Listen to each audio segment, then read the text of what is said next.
Allan Crossley, one of the hardest men in Britain in the 1980s and 90s.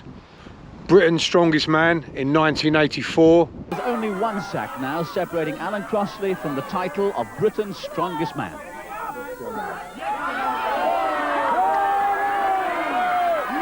Over goes the sack, and over goes Allan for a victory roll. He worked as an enforcer, a minder and a doorman alongside legendary fighter Lenny McLean. He sustained numerous injuries. I have been hurt a few times, just going to the hospital for stitches in my hands and my head, and stabbed in the side and stabbed in the leg, and shot at, knives thrown at, bottles thrown at, mobs coming to get us, cars driven over the top of us, petrol bombed. Nothing really worth talking about. Lenny McLean held Allan in very high regard. Allan was actually in Lenny McLean's corner when he fought Man Mountain York.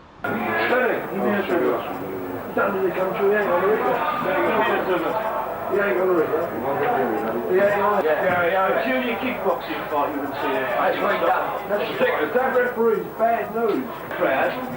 And Allan Crossley himself actually fought Man Mountain York, and he beat him in under a minute.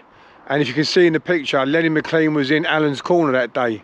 So Allan Crossley was born in 1952 in Coleraine in Northern Ireland, and he always kept his very strong Christian faith. I think it's a job for Christians to do.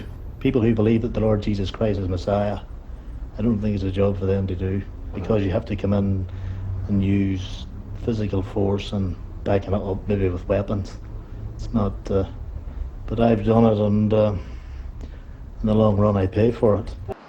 As a teenager, he found a love of gyms and weight training, but it was initially arm wrestling that he first competed at. He actually won the British Light Heavyweight Arm Wrestling Championship, and then he went on to win the British Heavyweight Arm Wrestling Championship.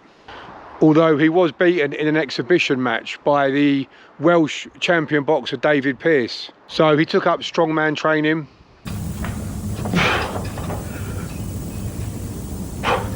You got to be able to endure pain to be strong. I've been in these competitions, these so-called strongmen. The only reason they won them because they were so big, putting loads of pulley events and throwing events in, which aren't feats of strength on their own. They use their weight to win, moaning about sore backs, sore legs, sore arms. I had all of these things when I was in these competitions, but didn't go around moaning about them. The strong man's the one who doesn't complain about them, does what has to be done, does his best. And came fourth in the 1980 Britain's Strongest Man and the 1983 Britain's Strongest Man. And he went on to win the 1984 Britain's Strongest Man, taken over from Jeff Capes, who had moved on to the World's Strongest Man at that point. Now 220 pounds, just 3 men left. Well, here comes Allan with a log which is shorter but much thicker and heavier. Yeah. But again, you haven't got the balance problem now. You've shortened the range of balance problem. It's more like the length of a good bar, Olympic bar.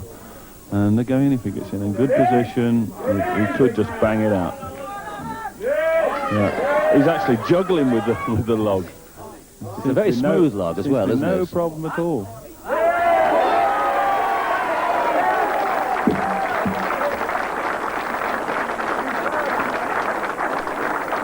And the result couldn't be more convincing. Allan Crossley a clear winner, and Tancred and Welsh deservedly sharing second place. And well done young Simon Taylor in his first Strongest Man contest.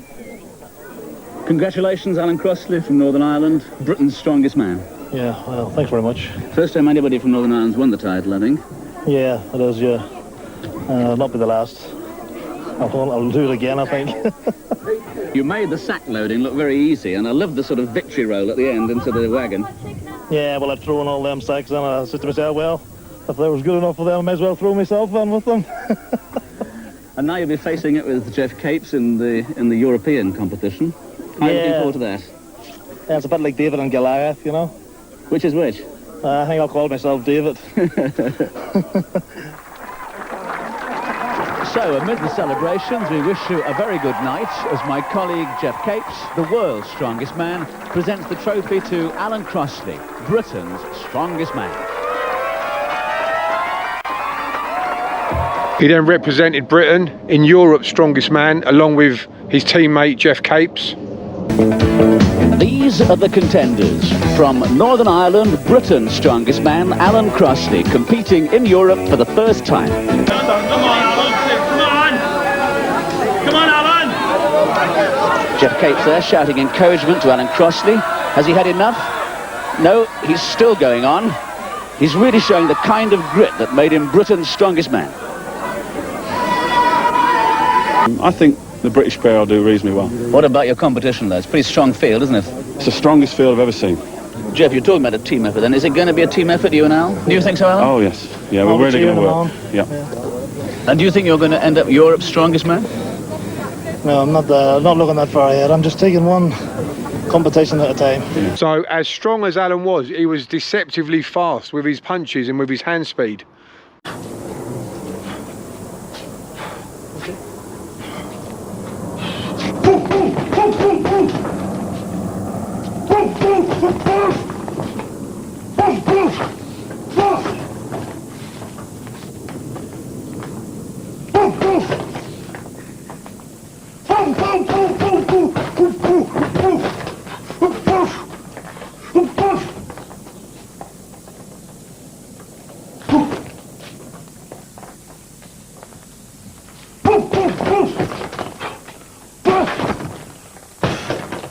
And he wouldn't back down from anyone or anything. So Allan Crossley was working the doors at the Camden Pally with Lenny McLean and John the Neck Houchin, and all three had a lot of respect for each other, and Allan became very, very close friends with John Houchin. And I know for a fact that Lenny McLean had a great deal of respect for both of these, so they would regularly fight against gangs. I know Allan and John took on a gang of 12 troublemakers once in one of the clubs, established himself across the country as a real force to be reckoned with. Somebody asked me one time, how do you take a person out of the club? I says, quite easily. How's that? I says, unconscious. One shot in the jaw, and that's usually the end of the story. So Allan would also do minding jobs and debt collecting jobs and enforcer work with Lenny McLean and with John. I like to be fair doing this job, but sometimes a bit hard. You're branded as a thug, yet you've saved umpteen lives. You've stopped umpteen fights. The police know that without people like me, the places wouldn't be safe for the public to go to. Yet, they come down on you very heavily whenever it comes to somebody pressing a charge against you. I've been locked up. I've been to hospital for stitches. The public hate you. And deep down, I think the police hate you too. But I travel anywhere if anybody wants a place that can't be run sorted. I have a small team of men who'll do the job. Some of the best men in London, people like Lenny McLean, Tony Oliver, John Madden, Basil Bell, Henry Donaghy. And Allan was respected across the country for being a powerful, dangerous fighter, but also very quiet and very humble. He was featured quite heavily in the documentary Bounce, Beyond the Velvet Rope, alongside along with Lenny McLean, by American director Stephen Cantor. And Allan also starred in the BBC programme 10 by 10 Hardman. And Allan sadly passed away only a few months back in June 2023. But he'll always be remembered and respected for being a quiet, humble man, but a very, very powerful and a very, very dangerous man when provoked and in a street fight. I just want to say thank you to all my subscribers and to everybody who watches the channel. I really, really appreciate all your likes, shares and comments. But I just wanted to say thank you to everyone, and I really appreciate it. It means the world to me, and I hope you're all well. Let me know how you're doing in the comments. And yeah, things are going good for me at the moment. I'm feeling a little bit better health-wise. So yeah, thank you everyone, and I look forward to seeing you on the next video.